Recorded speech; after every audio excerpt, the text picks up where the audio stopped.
All right. Other announcements that we need to hear now. Paul, do you have anything you want to say? Glad to be here. All right, good. That's good. All right, our next presenter is Phillip Andreae of Phillip Andreae Associates.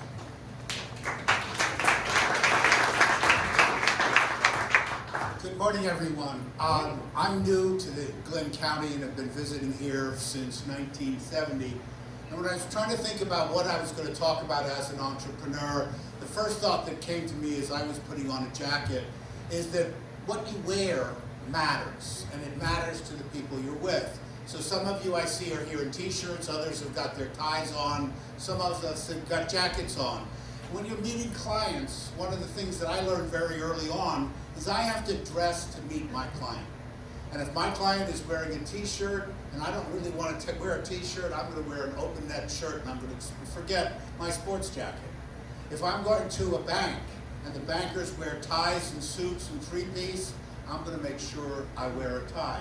And as an entrepreneur, it's very important to understand who you're talking to. The musicians they talk about, they're talking to their audience. They want their audience to get engaged. The word hook got used, and I love the use of that word because when you think about what you're doing as an entrepreneur, it's all about your hook. What's your helicopter speech? What's that thing that's going to drag somebody in to your conversation, to your product, to the set of services you offer? So a musician's hook is in his music. It's in his lyrics. It's in the chords that he uses. It's in the message that he sends. An entrepreneur who may be a musician could also be somebody who's selling a bar. And what is their hook? Their hook is the entertainment in the space, the quality of the drinks, the quality of the people that are present. If you're a fintech, which is the space I come out of, the financial technologies industry, what's your hook? If you're selling to a banker, you're trying to sell them on services that they can't build themselves that will give them something that drives profit, drives revenue, drives repeat business. A long time ago, I was talking to somebody in the retail industry, who's a consultant with a group called Andreae. And Thad said to me, we were talking about the world of payments, which is part of where I come out, and Susan's probably got a zip-zap machine somewhere in the closet and a terminal that has to use a smart card or a swipe somewhere on her desk or back in the back.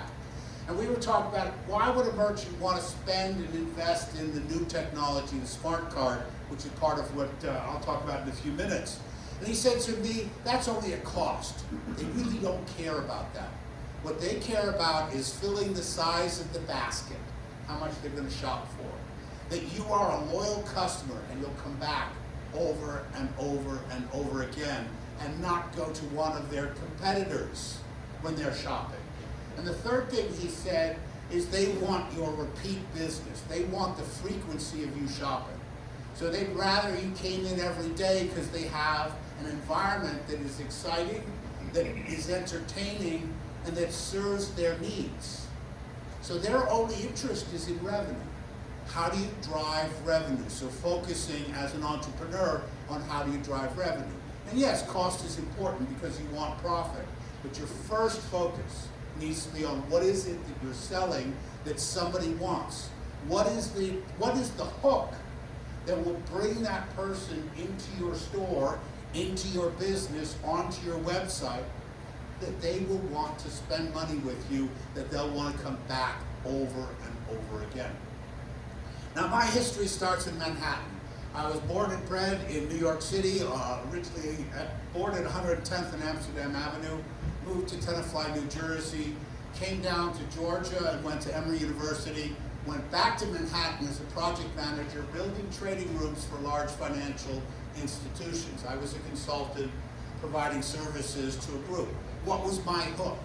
I knew the technology that they wanted to put into their floors, and I knew how to innovate and work with the general contractors who were building the cabinets and putting in the air conditioning and putting in UPS. And I could sit between all those people and communicate. I then moved to London when the London stock market is deregulating, and I was running telecommunications. And I knew how to talk to people like British Telecom about fiber optic cables that were being laid across the Atlantic Ocean, and talk about the techniques for communicating across a piece of wire, and talk to the traders about what they were doing on the trading floor when they were trading in ADR, or they were trading in oil, or whatever commodity or security that they were working in.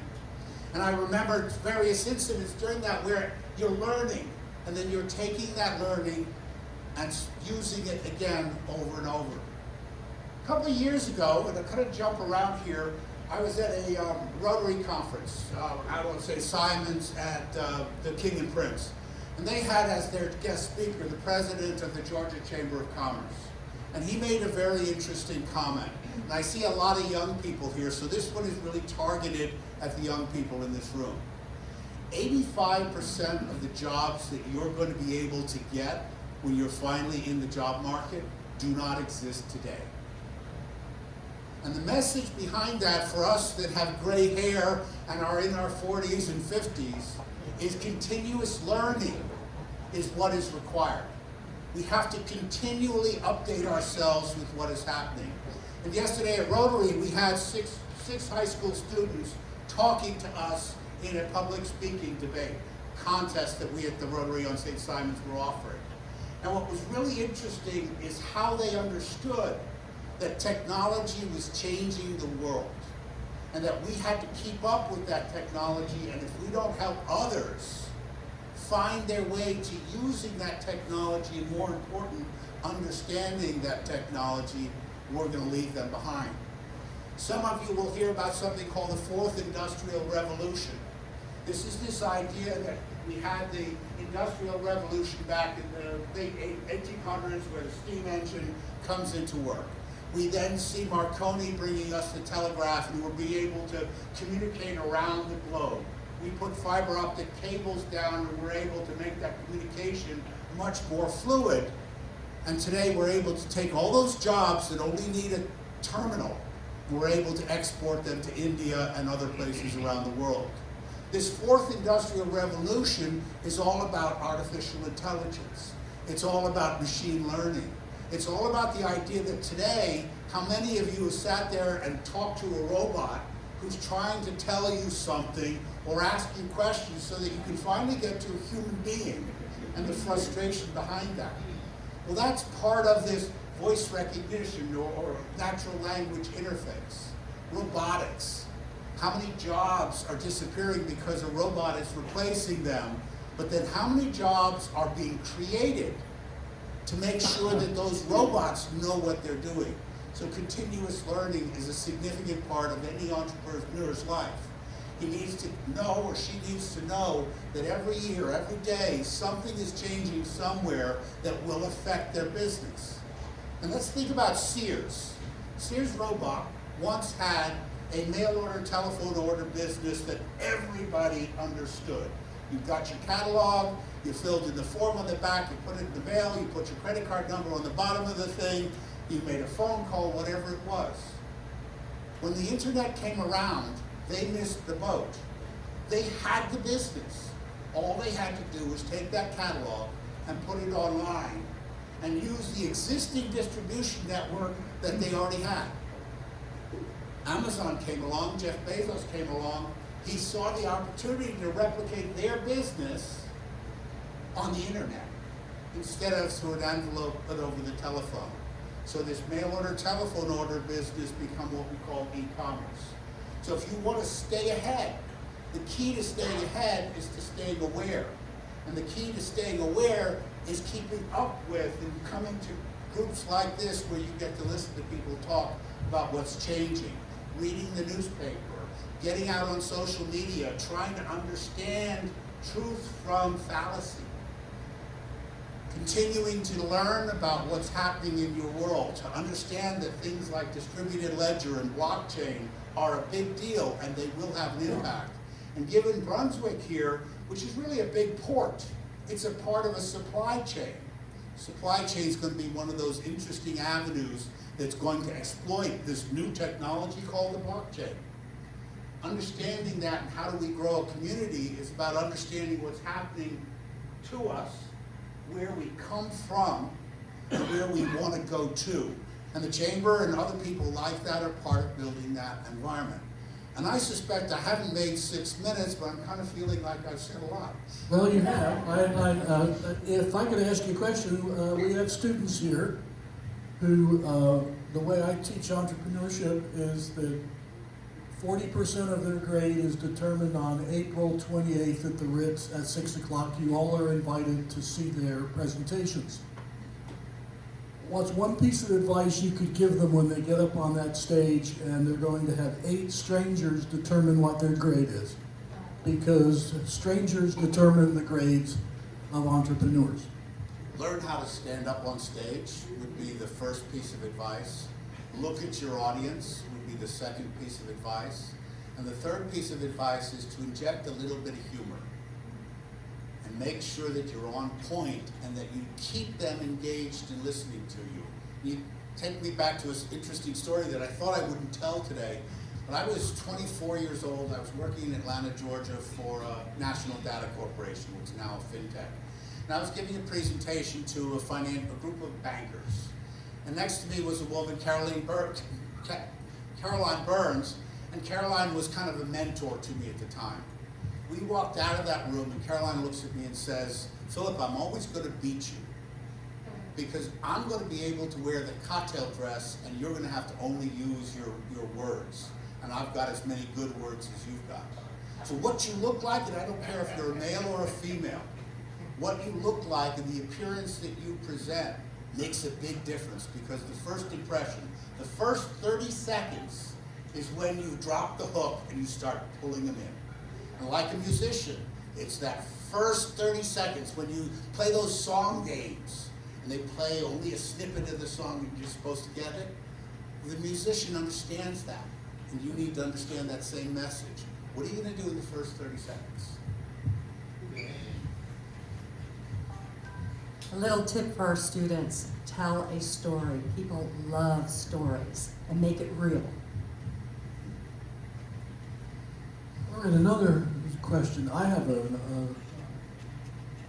You mentioned Sears, and I've thought a lot about Sears over time, and maybe you know the answers, or maybe you don't. How could they have missed on e-commerce? It's the same way Bill Gates missed it.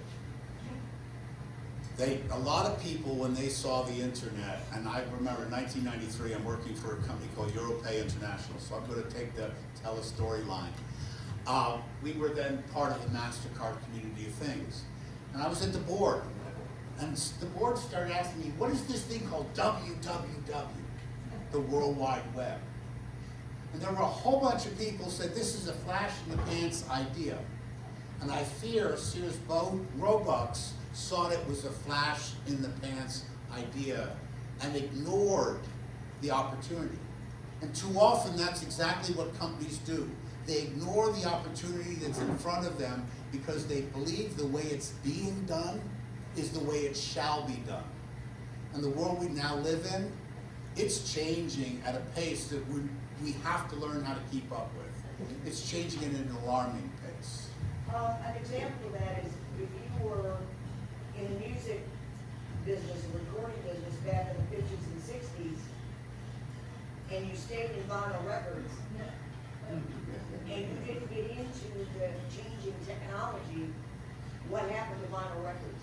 Yep. If you got into the sound and the new recording technologies and kept up with that, you grew. But if you stayed in vinyl records, Yeah, you think about something like Napster or BitTorrent, where we were able to download massive amount of music illegally.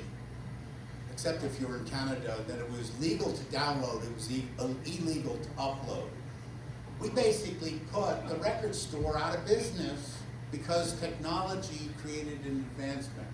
But then fortunately, people like Spotify and Pandora and Amazon Music, etc., were able to capitalize on that ability, and they were able to go back to the musician and say, I have a method to get you out there. So we didn't disintermediate anybody. We asked other people to take the place of those that had not kept up. So disintermediation, which is a funny word, you're going to disintermediate me. No, I'm going to outcompete you. Stephen? A reverse version of all that is Netflix. When Netflix first came out, they were distributing everything in physical form, but it was, you know, whatever that physical form was, I can't remember the time. And then they went over to streaming, and everybody thought they were crazy, but they weren't. But they got lucky because they were right. They guessed in the right direction. So instead of becoming Sears or any of the others who got put out of business, now they dominate that space. So that's having taken the chance to go in a different direction. You already have a viable business, and you win, and they've won big, obviously. Brunswick has a new city, Brunswick focus of bringing in small, 1 and 2 bedroom people that can live in the downtown, trying to attract young people, kind of the Austin, Texas model. But what we lack is the high-tech hook. So is there a high-tech environmental hook that you think, that you see, that we can draw young people to the area to get involved in high-tech environmental causes that go around the world? So now I get to do my sales pitch. I moved here as a person who's been involved in high tech for a long time, and I'd love to continue to earn an income without having to get on an airplane, which I've done in the past. I think through the college and through the community, we tried it. I see Donna in the back with the small business revolution that we tried to compete with, where we got to be one of the 10. We need to find those hooks for the students. I was talking to a woman up in Savannah where they're looking at their catchment. How do we hook people into staying in the community? So I think we've got to leverage the college. Skip has told me that we've got a cybersecurity curriculum there. Well, there's an industry we're going to pump people out into, and guess what? Cybersecurity is a big deal. We've now got a fintech element in the university. Well, fintech is here to stay. And I don't care if it's a cryptocurrency or a fiat currency or an independent coin offering or an independent placement offering. Those are all financial services. So maybe we need to look at how do we get financial services to come into this community.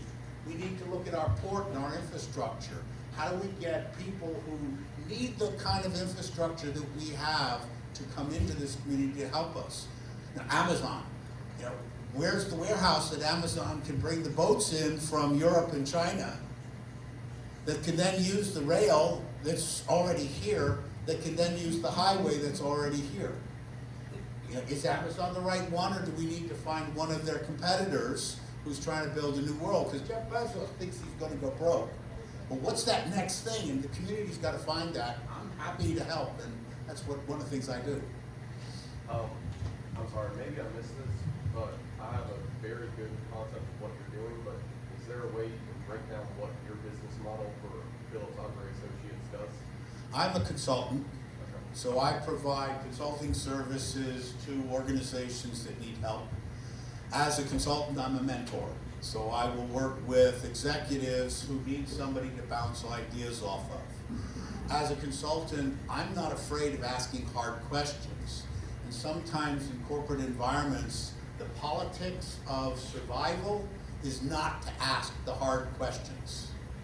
As an outsider, I enjoy asking the hard questions. And as an example, I was at a conference last week, and nobody in the audience wanted to ask a question. And the moderator said, "Phillip, do you have a question?" So part of my business model is to ask questions. My business model is to earn by the hour. And that's the consulting business model. So Phillip and I, we're in Rotary together. The first time I made an announcement about the small business revolution, it was momentum. Before I could sit in my seat, he texted me and said, "Hey, I know the CEO of Deluxe." So he made a phone call on our behalf and an email, so we appreciate that very much. My question is, what is blockchain? You're saying is really important to you. What's going on? Oh, so what is No, blockchain? First I want to say that's what I wanted to ask.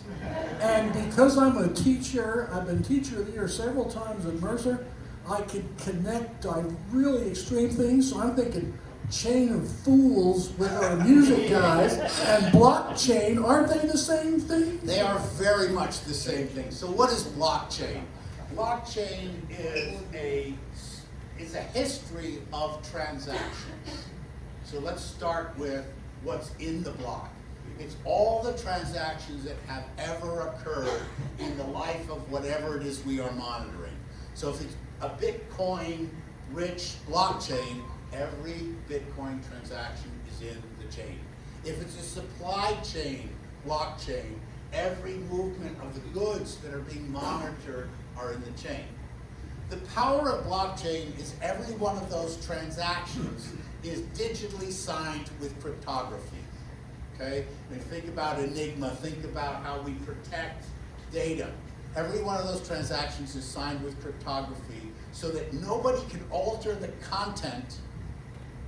Keyword, nobody can alter the content. And you know who originated the transaction.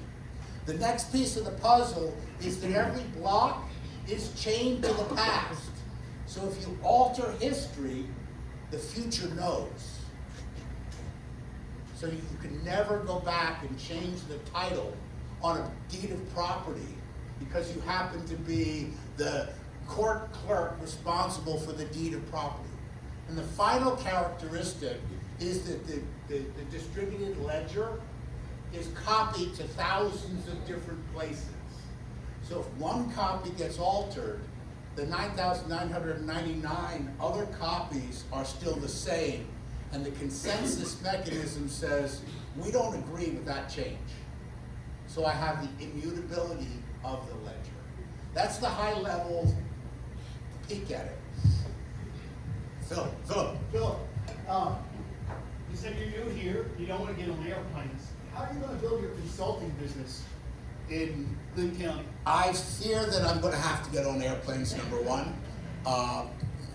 What I've done from a marketing perspective over the last couple of weeks, so this is, again, the entrepreneurship, is I sent out a mass mailing to everybody that I know, at least the ones that I haven't got some action that I want to personalized email. And I'm surprised at the number of responses I'm getting back from saying, I need help, I'm trying to get myself back out of retirement. So that's number one. Number two is social media. So I'm going to get out on LinkedIn, I'm going to get out on Facebook, I'm going to get out on Twitter, and I'm going to share a message, a story, something to help people understand what I can bring to the table. So for any entrepreneur, what's the message that you want to project? Who's the audience you want to project it to, and what are the methods of getting that message out to your audience? Phillip, as a recovering consultant and current college professor, I would just like to say we are pleased that we introduced the hook that you won't forget all day long. That has been repeated over and over today. I'm going to repeat it again. Every one of you, I don't care if you're somebody trying to be employed, an entrepreneur trying to build a business trying to sell your services, a musician trying to make sure that you're going to become famous and make an impression, your hook. And I do agree with you. The hook is the one thing I hope you walk out of here. Make sure you know what your hook is. Well, thank you very, very much.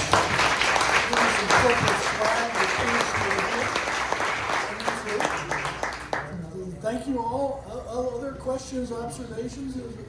We've got about a minute left if somebody would like to present. I was just checking. Okay, we'll see you on No Kidding April Fool.